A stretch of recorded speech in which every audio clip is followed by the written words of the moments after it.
Hello, my name's Farina. I'm a partner at Travlaw. I also head up our commercial department and I advise on regulatory issues like GDPR. My three takeaways from today's session would be number one, don't panic.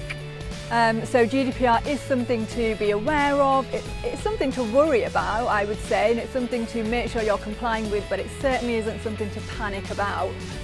Don't make any rash decisions like deleting databases or sending reconsent messages without really thinking about the implications of it, thinking about whether you need to do that to comply with GDPR. My second takeaway, and I would say this because I'm a lawyer, but would be to get good legal advice on GDPR. It's a very complex area. Don't feel like you have to know every aspect of GDPR. That's what the lawyers are there for. Obtain legal advice from a reputable law firm and try and go for someone sector specific as well, so somebody that really understands the issues that your industry faces and that you face as a business.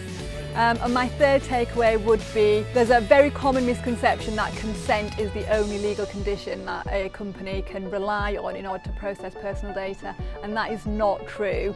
There are actually 5 other legal conditions, so always look at what other legal conditions might apply to the processing of your personal data, and only if none of the others apply, then I would say look at consent, because there's a really high bar that you have to meet for consent purposes, and also a customer can withdraw their consent at any point, so where you are relying on consent you could lose that consent at the click of a button.